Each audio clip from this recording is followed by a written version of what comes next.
बिस्मिल्लाहिर्रहमानिर्रहीम, अस्सलाम वालेकुम। आप देख रहे हैं स्पोर्ट्स वन स्पेशल ट्रांसमिशन का हिस्सा जो वर्ल्ड कप हो रहा है ऑस्ट्रेलिया में शुरू हो चुका है। आज से बाकायदा शुरू हुआ है वर्ल्ड कप, जब ऑस्ट्रेलिया और न्यूजीलैंड की टीमें आमने सामने हैं। ऑस्ट्रेलिया की टीम ने पहले फील्डिंग का फैसला किया और अब तक 113 रन बना चुकी है न्यूजीलैंड की टीम एक विकेट पर, और 12वें ओवर का खेल जारी है। इस वक्त कॉनवे खेल रहे हैं और विलियमसन क्रीज पर मौजूद है। बहुत अच्छी बैटिंग अब तक कर रही है न्यूजीलैंड की टीम।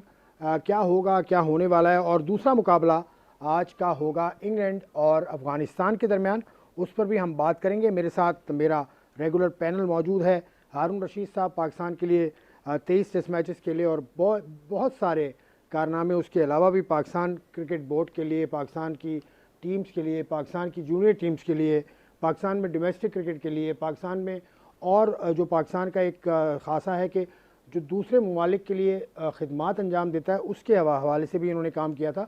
नेपाल वो टीम है जिसके साथ इन्होंने काम किया था, और इनके भाई साहब जो हैं वो ईरान की टीम के साथ काम कर चुके हैं, और भी बहुत सारे इनकी जहतें हैं। अस्सलाम वालेकुम, कैसे हैं हारून भाई? खैरियत से? वालेकुम अस्सलाम। अस्सलाम वालेकुम नाजरीन। आई थिंक माशाल्लाह आप रोज़ाना मेरा इंट्रो इतना वो कराते हैं। ऑब्वियसली नाजरीन को शायद इतना ना इल्म हो। ये ऑब्वियसली सारी उम्र जो है वो क्रिकेट को दे दी किसी भी मतलब मुख्तलिफ पोजीशंस में, लेकिन अल्लाह का शुक्र है कि जिस भी पोजीशन पे काम किया अल्लाह ताला ने उसमें सुरखुर किया। बहुत अच्छी बात है। और भी बातें हैं काफ़ी जो हम आपसे करेंगे, आपके एक्सपर्टीज़ का हम इस्तेमाल करेंगे। मेरे साथ बदियू जमा मौजूद हैं जो हर वक्त जिनकी नज़र रहती है स्कोर कार्ड के ऊपर, हर वक्त जिनकी नज़र रहती है किसी ऐसी हैपनिंग पे जिससे कि ख़बर बन जाए, कोई बड़ी बात हो जाए, कोई अच्छी बात हो जाए। तो बदियू जमा आज क्या देख रहे हैं ये भी इनसे पूछूंगा। और अस्सलाम वालेकुम। आज ज़रा से देर हो गई इनको, सबसे पहले तो ये पूछूंगा देर से क्यों आया आज? बस आते हुए कुछ खराबियां हो जाती हैं, जो खराबी हो गई थी जिसकी वजह से जो है आज मुझे जो है वो बस किसी और तरीके से आना पड़ा। नहीं, किस तरीके से आया? असल में मैं आता हूँ बाइक पे और बाइक मेरी हो गई ख़राब।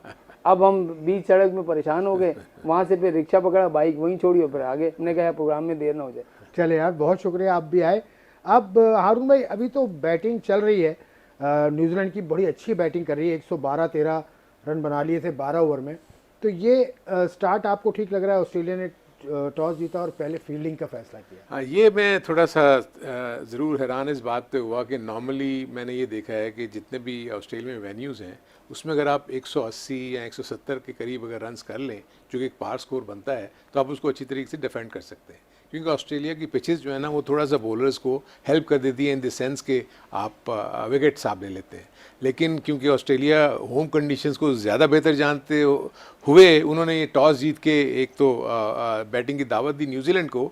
उसके पीछे एक मकसद मुझे ये भी नज़र आता है क्योंकि फोरकास्ट बारिश की है, उसमें एक जहन में ये चीज़ होती है कि जब आप सेकंड बैटिंग करते हैं तो गेम आपके हाथ में आ जाती है। क्योंकि अभी जो भी न्यूजीलैंड, अभी तक तो बारिश नहीं हुई लेकिन न्यूजीलैंड ने बहुत अच्छा स्टार्ट लिया, क्योंकि ऑलमोस्ट 9 और 10 रन के ओवर से वो जा रहे हैं, जो ये जाएंगे फिनिश करेंगे। अगर ये पूरा मैच होता है तो राउंड ओवर 200 करीब, क्योंकि एक ही विकेट गिरी हुई है। सो जहन में ये होता है कि पहले जब आप बैटिंग कर रहे हो और बीच में अगर बारिश हो जाए तो जब वो इंटरप्शन होती है ना, तो आपने अगर रन्स कम किए हुए हैं और 2 से 3 ओवर या 4 ओवर और आपको मिलते हैं तो आपको उस जगह तक पहुँचना मुश्किल होता है। तो एक तो जहन में ऑस्ट्रेलिया कि ये भी होगा कि हमें गेम को अपने हाथ में रखना है। अगर मौसम इंटरवीन करता है और बारिश हो जाती है तो ताकि हम सेकंड इनिंग में जब हम बैटिंग करें तो वो कैसे हो। अगर बारिश नहीं होती तो आई थिंक जो ये स्टार्ट न्यूजीलैंड को मिल गया है, और बड़ा इंपॉर्टेंट और बड़ा स्ट्रॉन्ग ग्रुप है ये, तो इसलिए कोई भी टीम एक दूसरे से हारना जो है वो बर्दाश्त नहीं कर सकती, क्योंकि एक मैच, बैड मैच आपको टूर्नामेंट से बाहर कर देगा। जी हाँ, इस ग्रुप में श्रीलंका भी है, इस ग्रुप में अफगानिस्तान भी है, और अभी बदी 125 रन बना लिए हैं न्यूजीलैंड ने, और एक ही विकेट गिरी है और 13 ओवर का खेल तकरीबन हो चुका है। तो आपको क्या लग रहा है, जो हारून भाई ने बात की बारिश या मौसम के हवाले से जो बात इन्होंने की, वो इम्पोर्टेंट है? बिल्कुल, अनु भाई ने जो कहा कि क्योंकि ऑस्ट्रेलिया ने ये सोचा होगा कि हम अगर पहली बैटिंग उनको देते हैं तो बाद में ये होता है कि बाद में जब बैटिंग करेंगे तो हमें आज सामने रन रेट होगा, तो उस रन रेट से थोड़ा सा ऊपर जाएंगे, ताकि अगर बारिश हो भी जाती है तो जो रूल है उसके मुताबिक वो उस मैच को जीत सकें। लेकिन न्यूजीलैंड ने यहाँ पर बहुत ज़्यादा अपने आप को, उनको भी पता था कि बारिश का कोई इम्कान है, तो उन्होंने बिल्कुल भी उनको मौका देने के बजाय स्टार्ट ही ऐसा लिया कि मैं देख रहा था कि 2 ओवर में न्यूजीलैंड ने 29 रन बना लिए थे। वो भी ये चाह रहे थे कि इतना बड़ा स्कोर कर दें कि ताकि ऑस्ट्रेलिया उस स्कोर तक ना पहुंच पाए और हमें वो मिले। विलियमसन आउट हो चुके हैं, दूसरी विकेट गिरी है, और जो स्टार्ट इस वक्त रिव्यू लिया हुआ, तो रिव्यू के बाद फैसला होगा लेकिन ऐसा लगता है जो स्टार्ट लिया ना खासतौर पर फिल एलन ने 16 गेंदों पे 42 रन उन्होंने बनाए और एक में ऐसा लग रहा था कि ये हो सकता है वर्ल्ड कप की तेज तरीन वो निस सेंचुरी बना लें। बहुत फ्लाइंग स्टार्ट उन्होंने लिया, कॉनवे जो उनके साथ थे, लेकिन जब वो आउट हुए उसके बाद कॉनवे ने जो है वो तेज़ खेलना शुरू किया, विलियमसन जो उनके साथ सिंगल डबल कर रहे थे। तो ये एक चीज़ होती है कि एक प्लेयर अगर सेट है, वो लंबी हिटें खेल रहा है, या चौके या छक्के लगा रहा है, तो दूसरा जो है उसको सपोर्ट कर रहा है। तो इस वक्त पोजीशन जो है मेरे ख्याल में न्यूजीलैंड की बहुत अच्छी है। न्यूजीलैंड की पोजीशन है, लेकिन एक चीज़ हारून भाई आपसे पूछूंगा, केन विलियमसन दुनिया के सफ़े अव्वल के बैट्समैन हैं और इस तरह से वो खेलते हैं, इस तरह से अपने आप को कैरी करते हैं, क्या ख़ास बात क्या है केन विलियमसन? मैं तो फील करता हूँ कि क्योंकि आजकल की क्रिकेट में ना आपको बहुत ज़्यादा सिर्फ ये नहीं कि एग्रेशन ही आपने दिखाना होता है, आपको थोड़ा सेंसिबल भी खेलना होता है। केन विलियमसन को मैंने जिस तरीके से देखा है, आई थिंक बहुत ही अच्छा क्रिकेटिंग माइंड है, क्रिकेट को अच्छी तरह समझते हैं, कैप्टन हैं, आप देख लें बहुत ही सक्सेसफुल कैप्टन है न्यूजीलैंड के। और अमूमन मैंने देखा है कि न्यूजीलैंड में जितने भी प्लेयर्स आते हैं ना, वो बहुत ज़्यादा थिंकर्स हैं, इन दैट सेंस कि वो गेम को पूरी तरह अंडरस्टैंड करके, ऑपोजिशन को अंडरस्टैंड करके खेलते हैं। तो यही चीज़ विलियमसन में भी है। लेकिन अभी जैसे वदी के साथ ही जो ये बात करे, तो उसको मैं एक चीज़ और आगे बढ़ाऊँ, होता ये है कि जब आप पहले टारगेट सेट करने जाते हैं ना, तो आपके पास थोड़ा बहुत लेवरेज रहता है। बात यहाँ काटूंगा क्योंकि मुझे भी कट करने के लिए कहा गया है, केन विलियमसन भी आउट हो चुके हैं, तो we are cutting it from here और उसके बाद वापस आते हैं और आपके साथ बातों का सिलसिला शुरू करते हैं।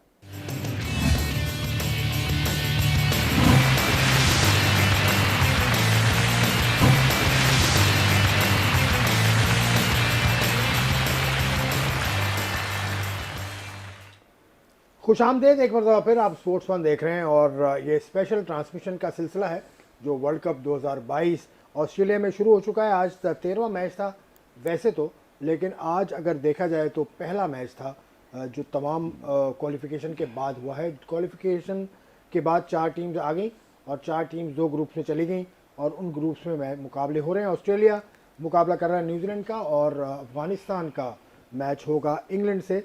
तो हारून भाई आपसे बात मैं कर रहा था केन विलियमसन के बारे में, केन विलियमसन में क्या ख़ास बात है ये आप बता रहे थे, तो वो कंटिन्यू। हाँ एग्जैक्टली केन का विलियमसन का सबसे बड़ा जो एडवांटेज वो ये है कि एक तो बहुत ही आपने देखा होगा बड़ी कलेक्टिव और काम रहता है वो किसी भी सिचुएशन में। आई थिंक किसी भी लीडर के लिए बहुत ज़रूरी है। प्लस वो ग्रेट थिंकर है, गेम का वो समझता है, ऑपोजिशन को भी वो बड़े अच्छे तरीके से समझने की कोशिश करता है एंड देन अकॉर्डिंगली वो अपनी अटैक जो है उनके ऊपर करता है। सो इस पॉइंट ऑफ व्यू से उसको काफ़ी ज़्यादा हाईली रेट किया जाता है as a very good captain, New Zealand के पॉइंट ऑफ व्यू से भी देखें। लेकिन आज के मैच में मैं ये फील कर रहा हूँ कि रन बॉल उन्होंने करने से थोड़ा सा डेंट ज़रूर आया है न्यूजीलैंड की बैटिंग के ऊपर, क्योंकि वरना ये स्कोर ऐसे लग रहा था कि 200 से प्लस चले जाएगा, जो कि अभी भी न्यूजीलैंड के पास ऐसे हार्ड हिटर्स हैं, फिलिप्स है, चैपमैन है, उसके बाद नीचे नीशम है एंड देन ब्रेसवेल। सो वो जा तो सकते हैं 200 के करीब करीब, लेकिन क्योंकि जब 2 अच्छी टीमें मुकाबला कर रही हो रही होती है ना, तो वो दोनों टीमें कम बैक कर सकती हैं। बैटिंग वाला कम बैक कर सकता है अगर वो डॉट बॉल्स खेल जाए, और बॉलिंग वाला कम बैक कर सकता है कि वो 2-3 विकेट्स ले ले ताकि रन रेट नीचे गिरे। तो बड़ा इंटरेस्टिंग बैटल है इस वक्त, दोनों इवन टीमें हैं। मुझे तो फील होता है कि मैच बहुत अच्छा होगा अगर बारिश ना हुई तो। अगर बारिश ना, 23 रन बनाए हैं केन विलियमसन ने, 23 गेंदें खेली और 145 रन बना लिए हैं न्यूजीलैंड की टीम ने, और उसको ओवर हुए हैं 15.2 ओवर में। बिल्कुल, अभी तक थोड़ा सा स्कोर ऐसा लग रहा है कि रुका है।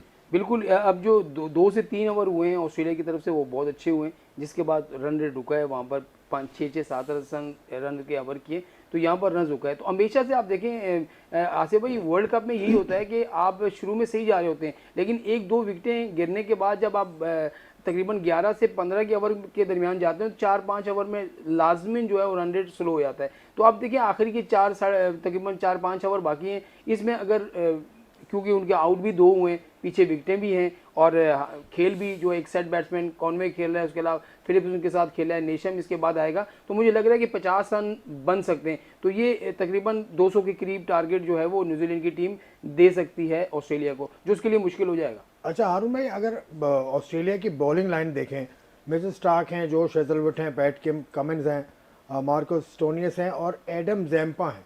इस कॉम्बिनेशन को अभी कमेंटेटर को मैं सुन रहा था, उसने कहा कि ये बेस्ट बॉलिंग अटैक है, इसने जल्दी नहीं कर दी ये कहने में? हाँ, मेरा ख्याल है बहुत जल्दी कर दी। अगर आप पूरी टीमों का जायज़ा लेना तो तकरीबन बॉलिंग अटैक सबके ही बहुत अच्छे हैं, चाहे पाकिस्तान हो, इंडिया हो, चाहे इंग्लैंड हो। अगर आप देखेंगे कि जो बैलेंस होना चाहिए T20 क्रिकेट के लिए, जिसमें फास्ट बॉलर्स कितने होने चाहिए, ऑलराउंडर्स कितने होने चाहिए, स्पिनर्स कितने होने चाहिए, एक चीज़ आप ख़ास महसूस कर रहे होंगे कि अब टीमों ने स्पिनर्स को 11 में डालना शुरू किया हुआ है। उसका रीज़न ये है कि फास्ट बॉलर्स एक अच्छी बैटिंग पिच के ऊपर उसकी पेस को इस्तेमाल करके बैट्समैन जो है बड़े आसानी से रन बना सकते हैं। वेयर एज जब अगर कोई स्पिनर आ जाए जिसकी वजह से आपको विकेट्स लेने का भी चांस होता है, और जहां आप T20 में विकेट्स लेने के काबिल हो जाएंगे, यानी विकेट्स लेना शुरू कर देंगे, प्रेशर ऑटोमेटिकली बैटिंग साइड पर आता है, क्योंकि उन्होंने जो मोमेंटम, यानी अगर 10 रन ओवर से जा रहे हैं तो उसको मेंटेन करना होता है। तो नया आने वाला बैट्समैन जो है एकदम से वो इस तरह की स्ट्राइक्स नहीं कर सकता। वेयर एज अभी तक सिर्फ इंग्लैंड एक वाइड टीम मुझे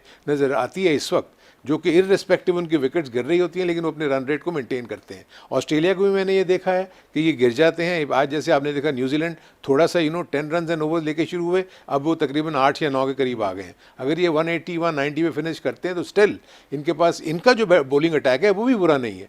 फर्गूसन, उसके बाद 2 स्पिनर है इनके पास, सेंटनर है, ब्रेसवेल है, और उसके बाद सोडी है। सो इनके पास भी पूरे का पूरा बोल्ट आपको पता है, और बड़े एक्सपीरियंस बॉलर हैं। साउदी बहुत एक्सपीरियंस बॉलर है। तो अगर ये 180 190 कर गई न्यूजीलैंड की टीम तो it's not going to be easy for Australia. और ये सिडनी में हो रहा है, तो सिडनी का स्पिन भी ग्राउंड की क्या हियत है, क्या पोजीशन है? सिडनी वो वाहिद ग्राउंड है पूरे ऑस्ट्रेलिया में जो स्पिनर्स को हेल्प करती है। इससे पहले जिस ज़माने में हम खेला करते थे ये बहुत ज़्यादा तेज़ विकेट हुआ करती थी, बाद में उन्होंने उसको रीले किया। उसके बाद से जब भी देखा गया है, शेन वॉर्न सिडनी में जितने भी स्पिनर्स वहाँ गए हैं सिडनी में, वो बहुत ज़्यादा विकेट्स लेते हैं। तो यही एक सामने रखते हुए मैंने देखा है कि दोनों टीमों ने स्पिनर्स को इंडक्ट किया है। वहाँ से मैक्सवेल ऑफ स्पिन करेंगे। आपने देखा जैम्पा ने इनको ब्रेक थ्रू लेके दिया, और उसके बाद इनके पास सऊदी, वो ब्रेसवेल एंड दिस सेंटनर, वो काफ़ी तंग कर सकते हैं। अभी तक मैक्सवेल से बॉलिंग तो नहीं करवाई है, लेकिन बदी तुम्हें क्या लगता है? ऑस्ट्रेलिया की टीम है, होम कंडीशन है, इन्होंने कहा सिडनी की विकेट स्पिन करती है, स्पिनर सिर्फ एक है उनकी टीम में, मुस्तनद स्पिनर एक ही है। देखिए उनके पास सऊदी जो है वो नहीं, ऑस्ट्रेलिया की में जिम्बा है, लेकिन उन्होंने एक एक्स्ट्रा के तौर पर उसको हमेशा से जब देखें जब कुछ ऐसी पोजीशन होती है तो मैक्सवेल से गेंद जो है वो ऑस्ट्रेलिया करवाता है। लेकिन अभी तक 16 ओवर हो चुके हैं, 16 ओवर में उन्होंने उसको इस्तेमाल नहीं किया। इसका मतलब है कि अब उनकी बॉलिंग थोड़ी सी बेहतर हो रही है, तो वो अपने उन्हीं 4 फास्ट बॉलर के साथ और वो जिम्बा से गेंद करा रहे हैं। और दूसरी जानिब अगर आप देखें तो न्यूजीलैंड में 3 क्लास के उनके पास फास्ट बॉलर हैं, सऊदी, बोल्ट और फर्गूसन। उसके बाद 2 स्पिनर जो हैं, दोनों एक राइट आर्म लेग स्पिनर और एक लेफ्ट आर्म लेग स्पिनर। तो ये ऑस्ट्रेलिया को परेशान कर सकता है, क्योंकि मौसम जिस तरीके से अगर बादल आ जाते हैं, थोड़ा सा मौसम वो आता है तो मौसम नहीं आ रहा ना यार, मौसम के विषय नहीं मैं कह रहा हूँ तीसरा आउट कर दिया उन्होंने मौसम। नहीं मैं कह रहा हूँ कि जब सेकंड बैटिंग होगी तो मौसम थोड़ा सा चेंज अगर हो जाता है, ज़्यादा चेंज हो, जब जैसे जैसे शाम आती है तो मौसम थोड़ा चेंज हो जाता है, तो वह स्पिनर को ज़्यादा हेल्प करेगा। तो ऑस्ट्रेलिया को सेकंड बैटिंग में मुश्किल हो सकती है। और वही वाली बात है, खुदा ना खासा बारिश हो जाती है तो वहाँ पर इतने रन हो जाएंगे जब 190 और 195, तो वहाँ पर फिर ऑस्ट्रेलिया को जो है वो हर ओवर में जो है 12-13 रन से 11 रन से खेलना पड़ेगा। 152 रन बना लिए ऑस्ट्रेलिया, न्यूजीलैंड ने 3 खिलाड़ी आउट हुए, अभी तीसरी विकेट अभी गिरी है, फिलिप्स अभी आउट होकर गए, तो सही चल रहा है इनका रन रेट। 40 रन तो आराम से बनते हैं, रन रेट भी 9.50 का है। मेरे अपने जेहन में जो टारगेट इनके जेहन में है ना, वो समवेयर अराउंड 180 to 200 के दरमियान है। वहाँ ये फील कर रहे होंगे कि हम इसको फाइट दे सकते हैं। अभी जो बारिश की इंटरवेंशन की हम बात कर रहे हैं ना, ये इशू इसलिए होगा क्योंकि जब डकवर्थ एंड लुइस सप्लाई होता है ना, तो अगर ये 20 ओवर अभी पूरे हो जाते हैं और सेकेंड टाइम अगर बारिश होती है तो फिर ओवर्स कम होंगे। जब ओवर्स कम होंगे तो वो जो रन रेट है उसको मेंटेन करने के लिए डेफिनेटली 12 से 13 या 14 रन करने पड़ेंगे इस मैच को जीतने के लिए। इसलिए ये बड़ा इंपॉर्टेंट है। 5 ओवर तो उस वक्त भी होना जरूरी है। वो नहीं जरूरी नहीं है, क्योंकि जब उसको कम करते 5 ओवर तो होंगे, लेकिन उस 5 ओवर के बाद जो रिमेनिंग ओवर्स हैं, क्योंकि जब आस्किंग रेट बढ़ जाता है ना, फिर आप जब सेकंड बैटिंग कर रहे होते हैं आपको विकेट्स भी लूज करनी पड़ती हैं। जहाँ जहाँ आपकी विकेट्स गिरती चली जाएंगी, प्रेशर आपकी बैटिंग साइड पर जो चेस कर रही होती है उसके ऊपर आना शुरू हो जाता है। देखिए क्रिकेट के अंदर कितनी इंटरेस्टिंग चीज़ें होती हैं। एक तो मौसम की तो बात हो रही है, लेकिन ये डकवर्थ लुइस का आना और उसके बाद फिर रन रेट का बढ़ना या कम होना, ये भी मामला है जो कि इन दोनों कप्तानों एरन फिंच भी इसको सोच रहे होंगे और केन विलियमसन के जहन में भी ये बात होगी। बहरहाल इस वक्त 156 रन, 3 खिलाड़ी आउट, 16.1 ओवर का खेल हुआ है। हम ब्रेक के बाद दोबारा आते हैं और इस डिस्कशन को आगे बढ़ाते हैं।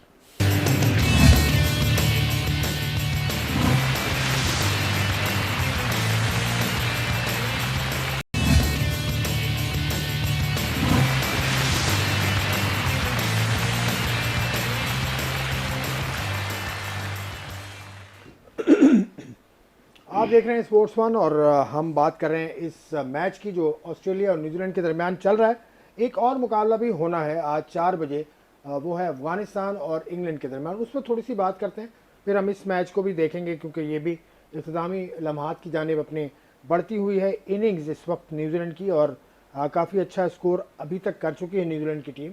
अब देखना है कि कहाँ जाती है। हारून भाई ये बताइएगा कि अफगानिस्तान और इंग्लैंड, ऑन पेपर तो इंग्लैंड की टीम मजबूत है लेकिन कुछ भी कर सकती है। हाँ एग्जैक्टली, देखें T20 में आप कोई भी चीज़ हतमी पहले से नहीं कह सकते, क्योंकि ऑन द डे अगर आपने फील्डिंग अच्छी नहीं की, आपने बॉलिंग अच्छी नहीं की, आपने बैटिंग अच्छी नहीं की, तो ऑब्वियसली आपके ऊपर प्रेशर आएगा। सो इंग्लैंड बहुत अच्छा खेलती हुई आ रही है, इसमें कोई शक नहीं है, और वो ज़्यादा मैं समझता हूँ कि उनके पास इम्पैक्ट प्लेयर्स भी बहुत ज़्यादा हैं।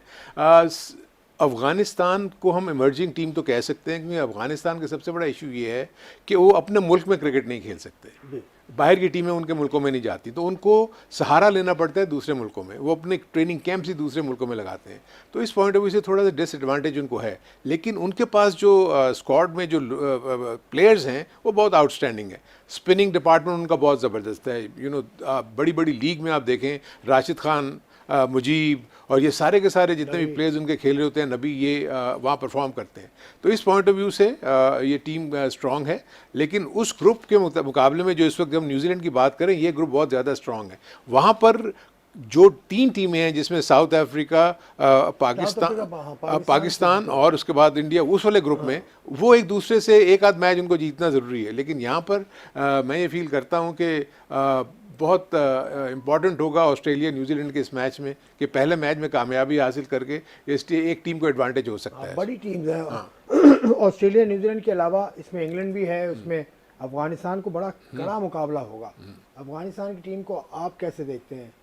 आप उसको हल्का नहीं ले सकते थे। अफगानिस्तान की टीम ऐसी है, उनके सारे जो ओपन से लेके 6 नंबर तक या 7 नंबर तक जो प्लेयर हैं वो हार्ड हिटर हैं और लंबी बारी ले सकते हैं। हज़रतुल्ला ज़रज़ई है, फिर इब्राहिम जरदान है, नजीबुल्ला जरदान है, उसके अलावा नबी खुद जो जिस तरह की बैटिंग कर रहे हैं, तो आप ये नहीं कह सकते कि इंग्लैंड को आसानी से वो जीत दे देंगे।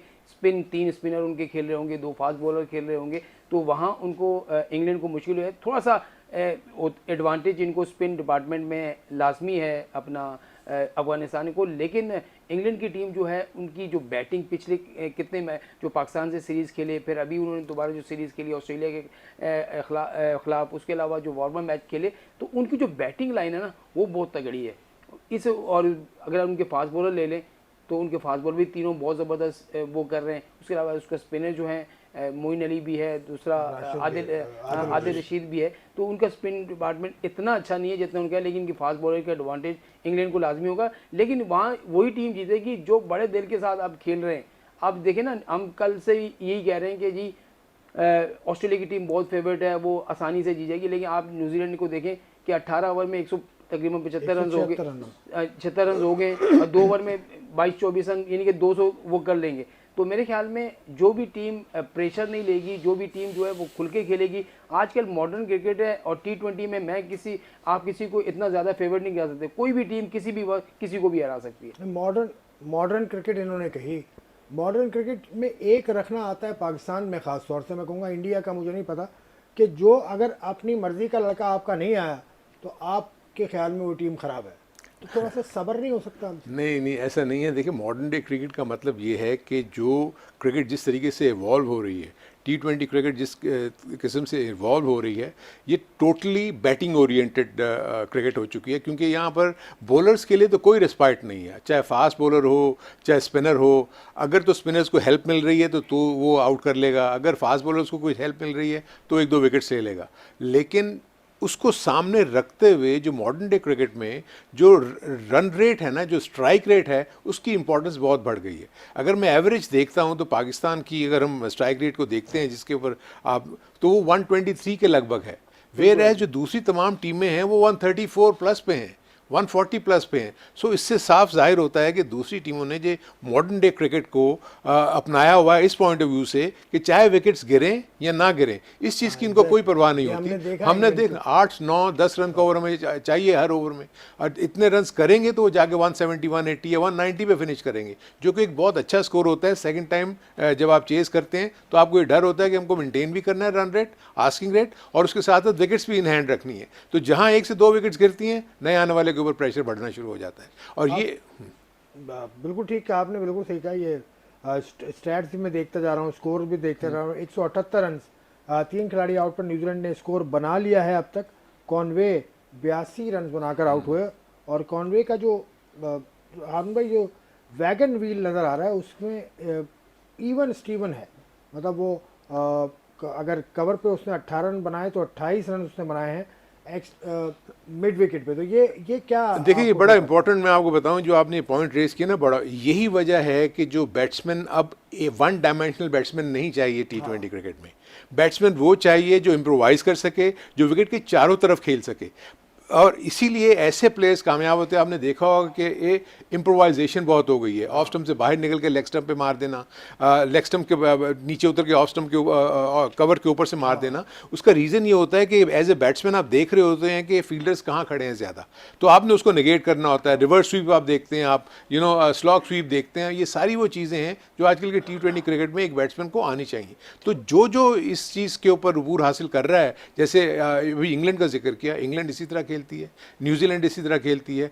फॉर दैट मैटर अगर हम देखें फिर ऑस्ट्रेलिया के साथ प्रॉब्लम ये हो गया कि उनका जो मेन बैट्समैन है, जो मैक्सवेल, पिछले पता नहीं कोई 10-20 इनिंग्स हो गई हैं, वो बहुत, लेकिन पिछले 10-20 इनिंग्स से वो रन्स नहीं कर रहा, लेकिन क्योंकि उनके ऊपर इतना कॉन्फिडेंस है कि किसी वक्त भी चल गया तो मैच जिता देगा, उसको उन्होंने टीम में रखा हुआ है। सो इसलिए जो आप जिस चीज़ की तरफ निशानदेही कर रहे हैं, उसके लिए बहुत ज़रूरी है कि एक बैट्समैन को ऑल राउंड एबिलिटी होनी चाहिए, विकेट के चारों तरफ खेलने का, उसमें महारत हासिल करनी चाहिए। कोई भी ग्राउंड का कोना ऐसा नहीं है जो डोमिनी ने छोड़ा हो, ये कॉनवे ने जो छोड़ा हो, तमाम अतराफ रन किए। असल में आसिफ भाई यही क्रिकेट है, और यही जो बैट्समैन होते हैं वो हमेशा जो हैं वो हर तरह की क्रिकेट में कामयाब होते हैं, कि जो हर शॉट खेलना चाहें, वो कट खेलना चाहें, वो जो है वो कवर ड्राइव मार सकें, ऑन ड्राइव मार सकें, मिड विकेट भी खेल सकें, लॉन्ग ऑन पे खेल सकें। तो ये वो बैट्समैन होते हैं जो हर तरह की क्रिकेट में जो है वो कामयाब होते हैं।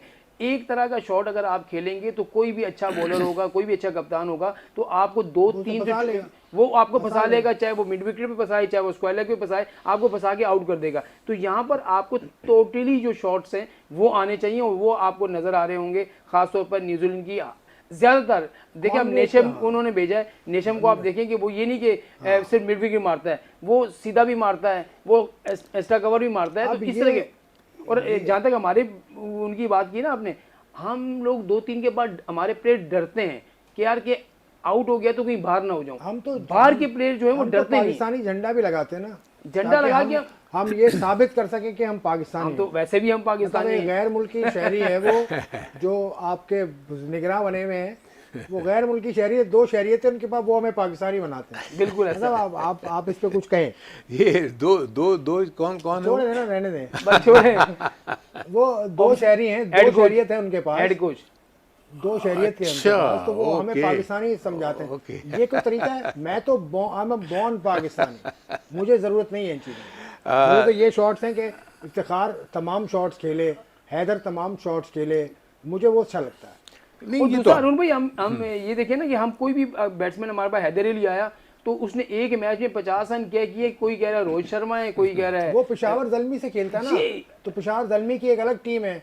अगर आप इस्लामाबाद यूनाइटेड से खेलते हैं तो उसकी एक अलग टीम है, वो आपके अंदर उसको बुराई तो नज़र आती नहीं। ये बिल्कुल सच्ची बात है। देखिए ये पॉइंट जो अभी वदी ने रेस किया, ये बहुत ही इंपॉर्टेंट है, क्योंकि हमारे यहाँ बहुत ज़्यादा प्लेयर्स जो है ना वो वन डायमेंशनल है।